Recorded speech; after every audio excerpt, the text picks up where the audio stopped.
voltamos com mais um vídeo neste canal. O que é que a gente faz por aqui? Nós falamos dos relacionamentos amorosos, em sua maioria virtuais, com foco lá no Egitão. Paralelo a isso, falamos de outros temas, em outras áreas da vida. De vez em quando brotamos aqui com as fofocas do mundo gospel. E lembrando que você pode também participar aqui deste canal, enviando o teu relato para um desses dois endereços que aparecerão por aqui. Fica tranquilo que ninguém vai saber a tua identidade, que ela é totalmente preservada. Quem não fez a tarefinha de casa, vá lá na página principal aqui do canal, se inscreva, ative o sininho das notificações, comente, curta, compartilha, faça toda a tarefinha aí que vocês já sabem. Pra quê? Pra que o YouTube corre pra cuspir e envie para vocês as notificações de tudo que ocorre por aqui. Bom, bora continuar a história que nós começamos semana passada, o vídeo passado. Quem não acompanhou, vai aqui. Ou é aqui? Tô na dúvida agora. Vai aqui, tá? Ou é aqui. Vai lá, tá? Acompanha lá no começo para que vocês possam entender aqui o restante, tá? Eu falei que eu iria dividir a história em duas partes, mas talvez eu tenha que dividir, na verdade, em três, tá? Que eu não tinha observado o tamanho real oficial do texto, que é bem grandinho. Então, talvez eu tenha que dividir para mais uma parte ainda, para que não fique muito cansativo aqui para vocês, tá? Bom, sem mais delongas, bora aqui para a continuação da história. Vamos embora. Há 2 semanas atrás, eu saio para caminhar com uma amiga, por volta das 17 horas. Caminhamos, depois ficamos conversando um pouco. Ela mora a 2 quadras da minha casa. Caminhamos em uma pista próxima à minha casa, detalhe. Ela é muito medrosa, então quando terminamos de caminhar, lá pelas 6h30, eu fui caminhando com ela até a sua casa e depois voltei para minha casa. Quando eu estava voltando para casa, meu celular tocou. Era o marido, furioso, perguntando onde que eu estava. Eu disse que eu tinha saído para caminhar com minha amiga, mas já estava voltando para casa. Continuei andando e menos de 5 minutos depois, outra ligação. Ele queria saber por que eu estava demorando, pois ele tinha urgência em falar comigo. Na hora eu pensei, deu merda. Já disse que eu sempre fui a filha certinha, que uma das minhas irmãs me chama de Santa Maria. Tenho minha reputação ilibada até aqui. Gosto de fazer e faço caridade. Amo estar com pessoas, principalmente pessoas idosas. Minha mãe disse que eu tenho um imã que atrai necessitados, porque eu sempre estou cuidando de alguém. Minha vida na casa da minha mãe sempre foi de muita liberdade. Meu pai faleceu antes que eu completasse 2 anos de idade. Minha mãe foi uma guerreira, nos criou sozinha, 9 filhos. Nunca se casou novamente. Hoje está com 87 anos e muito forte. Ela nunca foi uma mãe de dizer, faça isso ou não faça aquilo. Sempre nos deu o poder da escolha. Quando jovem, eu saía muito para me divertir com meus amigos e ela nunca reprimiu. Eu comecei a trabalhar muito cedo. Era independente desde os 15 anos de idade. Na época do carnaval, eu saía todas as noites. Chegava em casa muitas vezes pela manhã. Nunca fumei ou usei qualquer tipo de drogas, além de bebidas. E mesmo assim, bebia socialmente, porque normalmente todos os meus amigos bebiam. Mas nunca perdi a razão ou fiz coisas que não quisesse por motivos da bebida. Tive alguns namoricos curtos e às vezes tinha umas paqueras quando saía para me divertir, mas ficava só nos beijos e alguns amassos. E aí ela bota aqui, essa palavra é tão antiga que nem o editor de texto reconhece. De fato, hoje em dia ninguém usa essa expressão amassos, né? Essa é dos nossos tempos. Mas ficava só nisso. Tudo ia bem, até que aos 19 anos, uma prima me convidou para conhecer uma igreja evangélica. Fui, gostei, achei interessante, mas disse que aquilo não era para mim, era um estilo de vida diferente. Usavam roupas diferentes e eu achava que não me adaptaria. Mas desde o dia em que pisei naquela igreja, eu vi as coisas de modo diferente, mesmo quando eu saía com os amigos. Eu não me divertia como antes, eu achava tudo aquilo maçante, sem graça, inclusive a bebida. A única coisa que eu ainda gostava era de dançar. Por insistência dessa minha prima, voltei com ela a tal igreja. Isso aconteceu em 1987. Estou nesta igreja até hoje. Foi nela que conheci meu suposto príncipe encantado. Amei a nova vida que me apresentaram. Não senti a menor falta das roupas que eu usava antes, nas festas ou bebidas. Logo comecei a fazer parte do louvor da igreja, que tanto me encantou. Um tempo depois, comecei a dar aula para classes de crianças no domingo pela manhã. Depois que eu me casei, passei a dar aula para classe de jovem e a fazer parte do grupo de senhoras da igreja. Trabalho esse que coordenei até o ano de 2015, quando pedi para ser afastada da coordenação por motivos óbvios. Mas eu continuei fazendo parte do trabalho até o ano de 2018, quando pedi para ser afastada de todos os trabalhos da igreja. Motivo? Vamos lá. Belo dia, depois de muita discussão com meu marido em casa, fomos para a igreja e ele foi usado para fazer o sermão naquele dia. Falou sobre família e como o homem deve amar e cuidar da família. Eu não aguentei. Eu já estava com isso entalado na garganta há mais de 15 anos. Durante todos esses anos eu nunca reclamei, nem com a minha família, nem com a minha igreja. Muito embora todos soubessem o inferno que eu vivia. Nunca ouviram da minha boca nada do que acontecia em minha casa. Terminou o culto, chamei nosso pastor, disse que precisava falar com ele, mas queria que chamasse meu marido também, porque eu não gosto de falar sobre as pessoas sem que elas possam se defender. Lá fomos nós para uma sala reservada da igreja. Ele perguntou como podia nos ajudar. Eu vomitei. Muita coisa que estava me sufocando. Meu marido quis me impedir, mas o pastor disse para ele apenas ouvir, depois ele teria o direito de resposta. Depois que eu vomitei tudo, aliás, quase tudo, algumas coisas nem tive coragem de falar em voz audível. Meu marido teve o direito de resposta, tentou justificar o injustificável. Depois que ele falou a primeira pergunta do pastor foi: ele já bateu na senhora?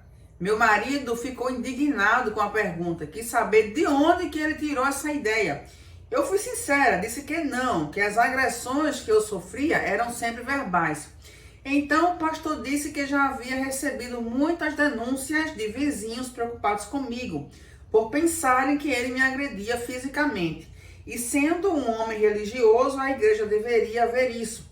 Mas, como eu nunca havia reclamado, eles não se sentiram à vontade para se meterem na nossa vida, mesmo tendo ciência das agressões e sabendo que ele era uma pessoa agressiva que maltratava a sua família. Resultado, ele aconselhou meu marido, o afastou dos trabalhos da igreja, disse que era para ele pensar, fazer uma análise e aprender a conviver bem com a sua família. No que ele foi muito solícito, disse que iria melhorar, que amava e não queria perder a família, etc, etc, etc. Ok.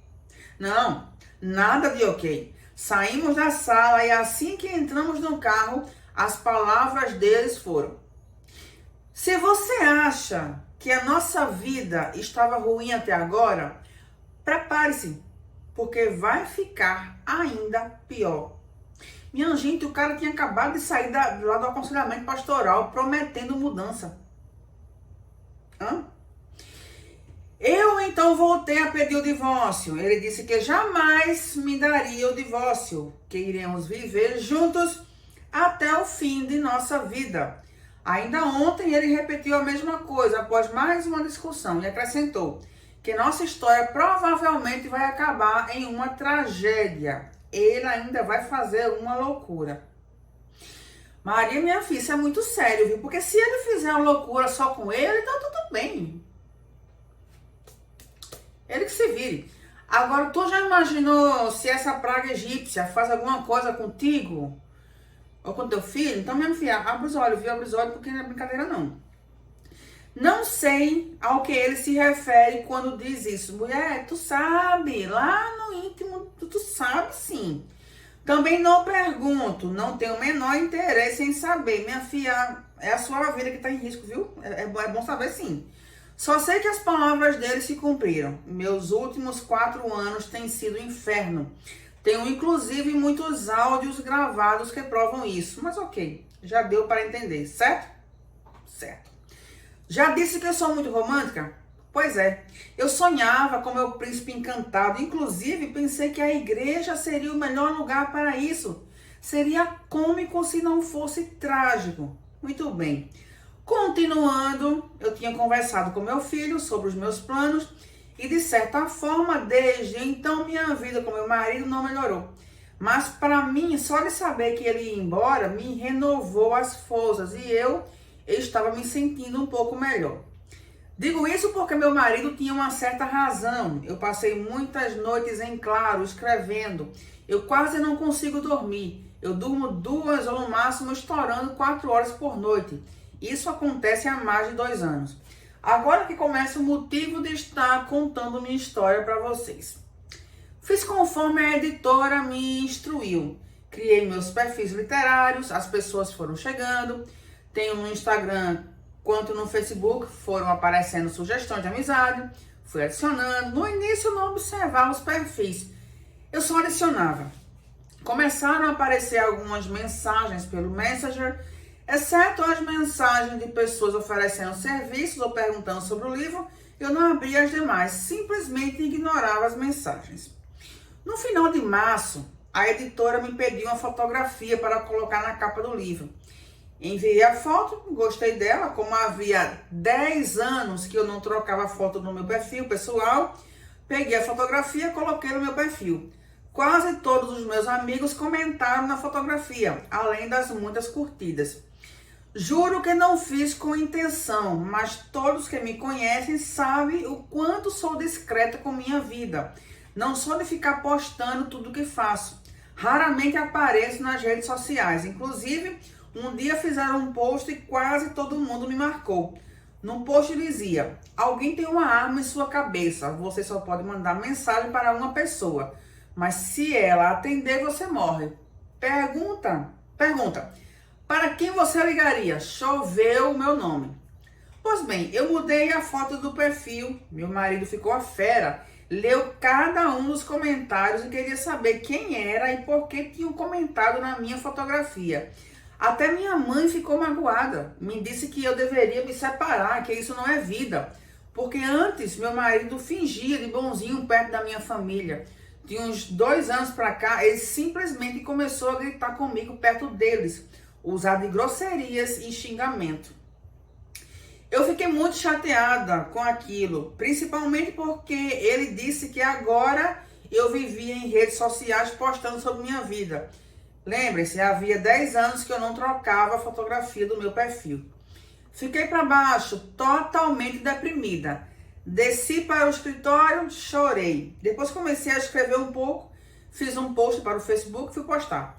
Tem uma moça que está fazendo leitura crítica dos meus livros. Nós sempre conversamos pelo Messenger ou WhatsApp. Nesse dia, ela estava online e conversamos um pouco. Antes de sair do aplicativo, alguém me mandou um oi, com uma florzinha ao lado. Eu deveria ter engatado logo uma 3ª marcha e me arrancado dali. Não, eu fiquei no mesmo lugar, olhando para a tela do computador. O perfil não tinha foto, motivo para sair de 5ª marcha. Continuei estacionada no mesmo lugar. No lugar da foto era uma figurinha com os dizeres sad smile, sorriso triste. Fofo, não é? Eu pensei, nossa, alguém mais deve estar tão triste quanto eu. Meus dedos coçaram, formigaram e como se tivesse vida própria, foram para o teclado e responderam: olá. Pronto. A pessoa perguntou de onde eu era e eu, pasme, respondi. E aqui o Mal-Assombro começa. Ele soltou o famoso: o que você está fazendo? Motivo para a 5ª, 6ª ou 7ª marcha, se tiver. Mas não, eu não saí correndo não, eu respondi. No momento estou conversando com você. Ele enviou uma carinha sorrindo e conversa vai, conversa vem. Ele disse que queria me conhecer. Eu perguntei de onde ele era. Resposta: Egitão. Minha gente, deixa eu ver quanto tempo tá aqui. 15 minutos. Vai, eu vou contar mais um pouquinho aqui e vamos para a terceira parte. Então isso aqui vai ficar enorme, tá? Porque tem muitas folhas aqui ainda, mas vai vendo. Quero esclarecer que eu não sou alienada, vivo no mundo real, embora nunca tivesse estado diretamente nesta situação. A minha prima, por exemplo, enviou 20 mil reais para a passagem do suposto amor da vida dela, que viria das Arábias, já tem 5 anos, e ele não chegou até hoje. Sumiu, e ela acha que aconteceu alguma coisa pelo caminho. Só pode. Caso contrário, ele teria chegado. Eu conto ou você conta? Continuando, ele disse que era do Egito e nem esperou minha resposta. Fez uma chamada de vídeo. Minha gente, a minha pressão sobe. A minha pressão sobe. Quem em sã consciência, tá? Isso faz parte do protocolo dos contatos virtuais. Não, ninguém faz chamada de vídeo para um desconhecido, tá? Isso não é educado. Não. Na boa educação, tu começa conversando por texto. Pode até ser um áudio, mas ninguém faz chamada de vídeo de cara assim. Não, tá? Não. Eu não atendi a ligação, claro, não sou besta. Eu disse para ele que meu inglês era capenga e eu não sabia nada da língua dele. Ele disse que tudo bem, ele só queria me conhecer. Eu perguntei qual a cidade dele, não sei por quê. Ele respondeu que tinha 45 anos. Eu disse que tinha 53 anos. Portanto, não deveria ter o perfil que ele queria. Ah, tinha sim. Ele disse que não. Muito pelo contrário. Me disse umas coisas bem bonitas. Me ligou novamente. Eu não atendi. Pedi que ele me mandasse uma fotografia para eu ter certeza de que ele era adulto. Ele mandou. Nem que o danado era bem apessoado. Maria, minha filha, se for aquele cara da foto que tu me mandou, né? Gosto não se discute, né? Tudo da minha régua, não coube não. Ele aproveitou a deixa e me pediu uma foto também. Tome Rivotril. Dá uma dentada no Rivotril, minha gente. Eu mandei. Foto decente, claro. Você não tem noção da quantidade de flores, corações que ele me enviou. E em seguida me ligou novamente. Meu filho me disse outro dia que todo mundo tem um preço. Todo mundo é corruptível. Basta descobrir a sua criptonita, a sua fraqueza. Eu discordei dele na ocasião. Eu disse, não, meu filho. Tem pessoas que têm seus valores, não se corrompem. Ele me disse, mãe, se não for por dinheiro, será por outra coisa. Mas todos nós temos um preço. Precisei viver 50 anos, descobri que meu filho tem toda a razão. E no momento, eu era um campo fértil para a corrupção. Mal amada, carente, triste, ferida, revoltada, etc. Eu atendi meu egípcio de 1,85 m. Corpo bem cuidado, com todos os dentes. Sei disso porque ele é muito simpático, brincalhão, tem um sorriso fácil, exceto quando é contrariado. Estava recostado em sua cama com muitas almofadas, o quarto grande, espaçoso, decorado em tons de lilás, com 2 cadeiras de 2 lugares, TV, mesinha ao lado da cama. Tinha também um frigobar. E dava para ver que tinha uma espécie de hall na entrada do quarto. Deixa eu dar uma pausa aqui. Antes que comece a turma do mimimi falando aqui, ai, essa história foi inventada. Ai, esta Maria é muito prolixa. Ai, que ela conta muito detalhe. Minha gente, há pessoas que chegam e falam assim, ah, essa tua estante tem muitos livros. É uma estante bonita. Tudo bem. Outras pessoas vão chegar e vão falar assim, nossa, essa estante de madeira laranjada com prateleiras na horizontal. Tem prateleira na vertical, minha gente? Enfim, com prateleiras na horizontal, com vários livros de cores diferentes que enriquecem os nossos saberes. e tá tudo bem. Cada pessoa tem a sua forma de falar. Lembrando que Maria é escritora, então é óbvio que ela vai ter uma forma mais detalhada de falar as coisas, tá bom? Obrigada, não de nada. Beleza, eu achei bem bacana a decoração, bastante colorida. O chão todo forrado de tapetes. Não me lembro de ter visto um ar-condicionado, mas tinha um ventilador de teto com desenhos em lilás. Elogiei a decoração e ele agradeceu. Ele se apresentou, disse que se chamava Mohammed. Vou falar o nome porque metade da população egípcia é Mohammed e a outra metade também é Mohammed. Então tá tudo bem. Disse que se chamava Mohammed de alguma coisa que eu não consegui decorar.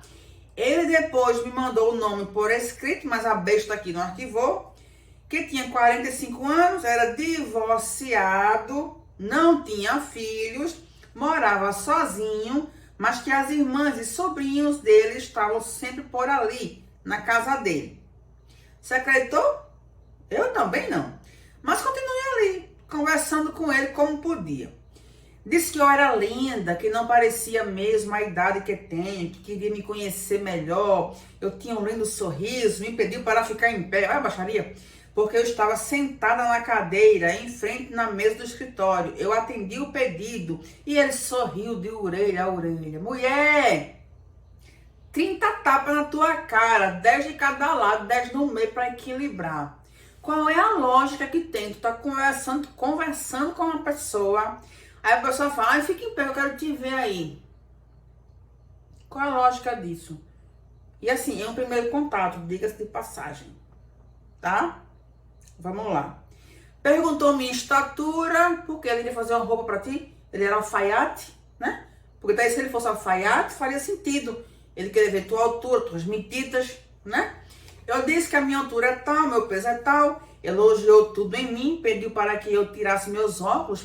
Não, minha gente, dá um gole na camomila e uma dentada no Rivotril. Pediu para que eu tirasse meus óculos para ver meus olhos. Disse que eu deveria andar sem eles, porque meus olhos eram muito bonitos. Eu não deveria escondê-los.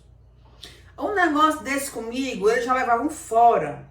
Porque se eu estou usando óculos, é porque eu preciso de usá-los, né? Eu posso ter os olhos lindos, mas se eu tenho algum problema na visão, eu tenho que usar óculos, imbecil, né? Estou me referindo à praga egípcia, né?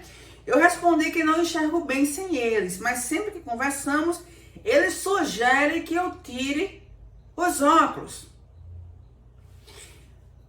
Na sequência, eu disse que era casada, infeliz, mas casada. Pronto, foi a deixa que ele precisava. Isso era mais ou menos 1h da tarde aqui no Brasil, ou seja, lá já era mais de 18 horas. Ele disse que tinha acabado de chegar do trabalho, que não era muito de sair de casa, era uma quinta-feira, março de 2022.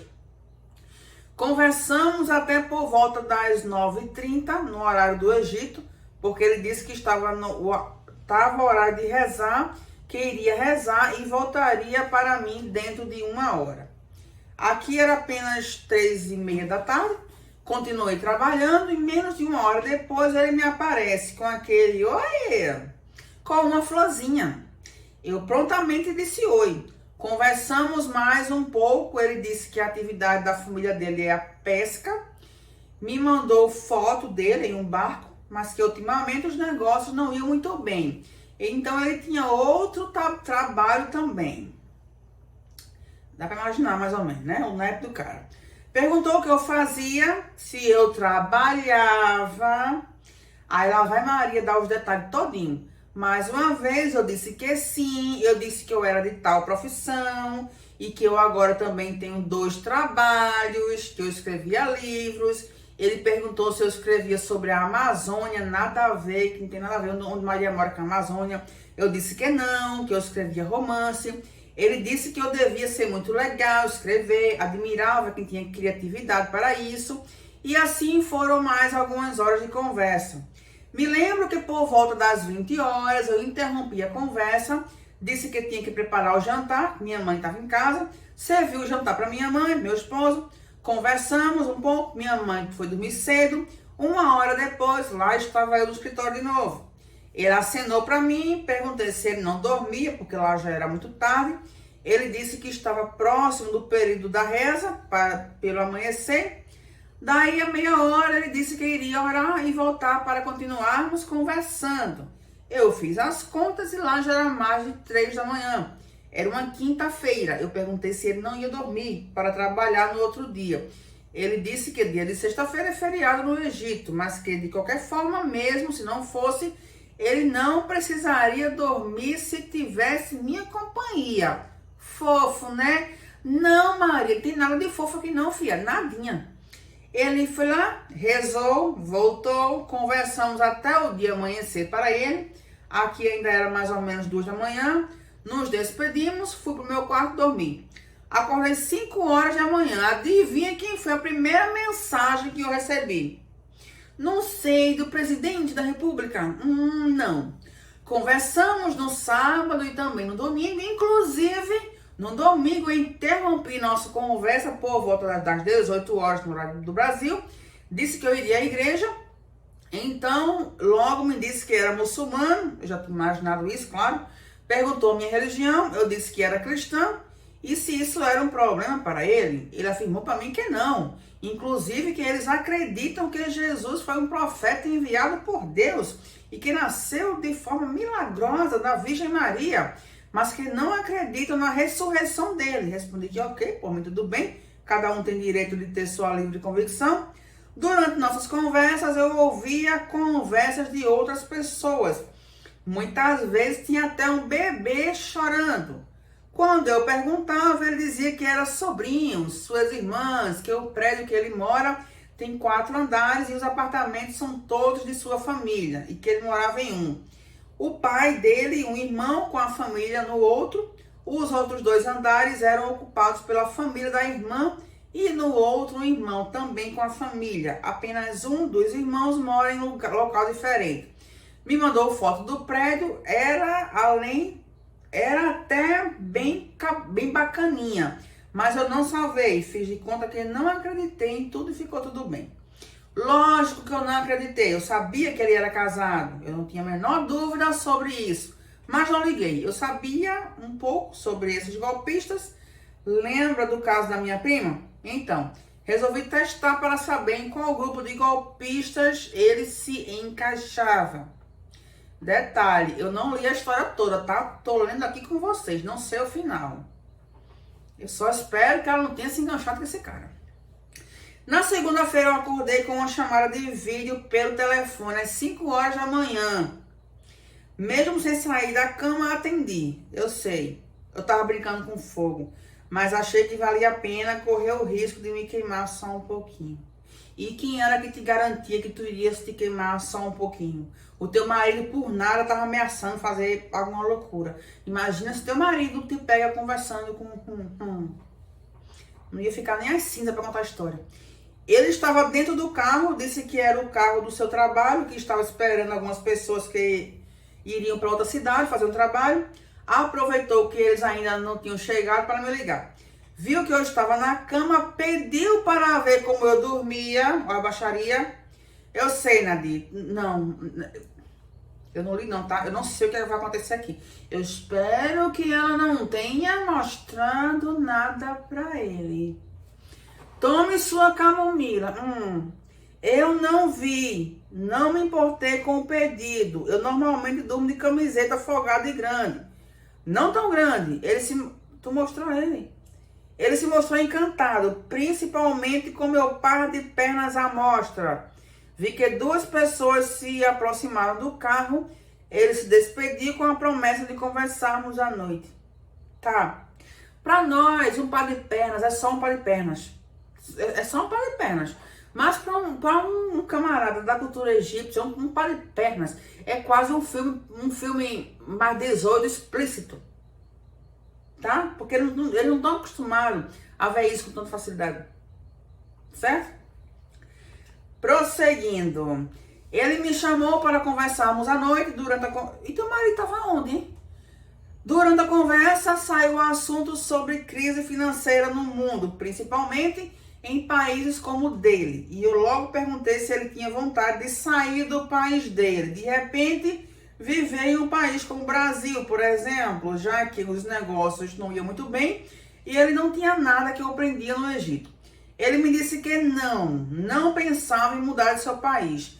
Eu disse para ele pensar na possibilidade porque eu poderia ajudá-lo no processo. Ele agradeceu, mas declinou categoricamente a oferta. É casado, tenho certeza. Ok. Vamos partir para outro lado, então. Vamos. Ele é muito bem articulado, fala muito bem, tem sempre as respostas certas, ou consegue ser evasivo bastante para se sair bem, sem ter dito quase nada do que eu queria saber. Eu até cheguei a dizer a ele que ele deveria ter sido advogado, ele é muito bom de lábia. Ele me disse que não existe melhor mestre que a vida, que ele aprendeu muito vivendo. Já no primeiro dia de abril, ele me mandou uma mensagem falando sobre o Ramadã, um mês muito especial para os muçulmanos. Que quando conversamos naquele dia, me explicou um pouco sobre o que era e sobre tudo o que eles fazem nesse mês. Que ia conversar mais comigo durante a noite, porque durante o dia eles fazem jejum, que interromperia a conversa algumas vezes, porque algumas orações, mesmo na madrugada, eram feitas na mesquita. Passamos a conversar mais durante a noite, quando eu podia, claro, porque era noite para ele, mas para mim ainda era dia, por volta das 14 até as 16 horas. Assim, nem sempre eu estava disponível, que às vezes o irritava. Então passamos a falar também por volta das 21 horas para mim. Era quando eu normalmente vou para o meu quarto me preparar para dormir. E ele estava acordado esperando para rezar ao amanhecer. Na maioria das vezes ele estava em um quarto. Eram quartos diferentes. Às vezes numa sala. Costumava me enviar fotos dos locais onde estava durante o dia. No princípio eu via, deletava. Depois arquivei algumas. Na quinta-feira, a véspera da mesma semana, como era a véspera do feriado, ficamos conversando até tarde. De repente, eu vi quando uma mulher entrou no quarto falando árabe. Ele colocou a mão na frente da câmera. Depois, desligou. Lá já era mais de meia-noite. Menos de 10 minutos depois, ele me ligou. Eu atendi, claro. Foi logo se justificando que era a mulher do irmão dele, que tinha vindo pedir dinheiro para as compras. Sério? Como assim? Sua cunhada entra no seu quarto sozinha depois da meia-noite sem nem bater na porta? Ele disse que ela era esposa do seu irmão mais velho, tinha 60 anos, e como se fosse a mãe dele. Porque a sua mãe morreu quando ele ainda era jovem. Nossa, coitado. E foi a cunhada quem cuidou dele. Além disso, ela não estava sozinha. A irmã dele estava também. Você acreditou? Não, nem eu. Mas tudo bem, deixei pra lá. Conversamos mais algumas vezes nos próximos dias e ele me dizia sempre o quanto eu era bonita, agradável para conversar. Quis saber por que eu não me divorciava, se eu não era feliz. Eu acabei falando para ele sobre meu malfadado casamento, juro para você. Deve haver algum tipo de curso para instruir esses homens. Só pode. Ele é muito melhor que a minha terapeuta. É a imagem que tu fez dele, né, filha? Eu abri meu coração. Eu disse que já havia me decidido sobre a separação. E que depois eu iria embora para um lugar qualquer. E então ele disse que me amava. Porque eu não me mudava para o Egito. Que o país dele é lindo. Ele mora em Sharm el-Sheikh, uma cidade litorânea que eu iria adorar. Não, de fato, Sharm el-Sheikh é lindo. Só um pouquinho longe da capital, tá? Fica a mais de 500 quilômetros do Cairo, é longe. Para turismo é lindo. Para morar, eu já não sei. Que eu devia mesmo me divorciar e ser feliz com alguém que me valorizasse, me amasse, que ele queria muito se casar novamente e queria uma esposa estrangeira. Golpe tá aí, cai quem quer. Eu perguntei por que ele queria uma esposa estrangeira, já que seria um choque de culturas. Ele me respondeu sem rodeios, pelo SEXO. Eu quero uma esposa estrangeira porque são melhores na cama do que as mulheres árabes. Como é que ele sabe? Que se eu me divorciasse e quisesse, ele se casaria comigo. Então eu fiz a pergunta de novo. Você não é mesmo casado? Ele disse que não era casado, que realmente me amava, mas antes de prosseguirmos, caso eu tivesse interesse nele, ele tinha que ter certeza de uma coisa. Eu perguntei curiosa, que coisa? Vamos para a terceira parte? Vamos para a terceira parte, porque ainda tem 10, literalmente, tá? Tem 10 páginas aqui. E se eu for continuar, vai ficar imenso, tá? Vou deixar aqui para vocês. Eu vou repetir esse parágrafo. Ele disse que não era casado, me amava, queria casar, mas caso eu tivesse interesse nele, ele queria ter certeza de uma coisa. Qual era a coisa que ele queria ter certeza?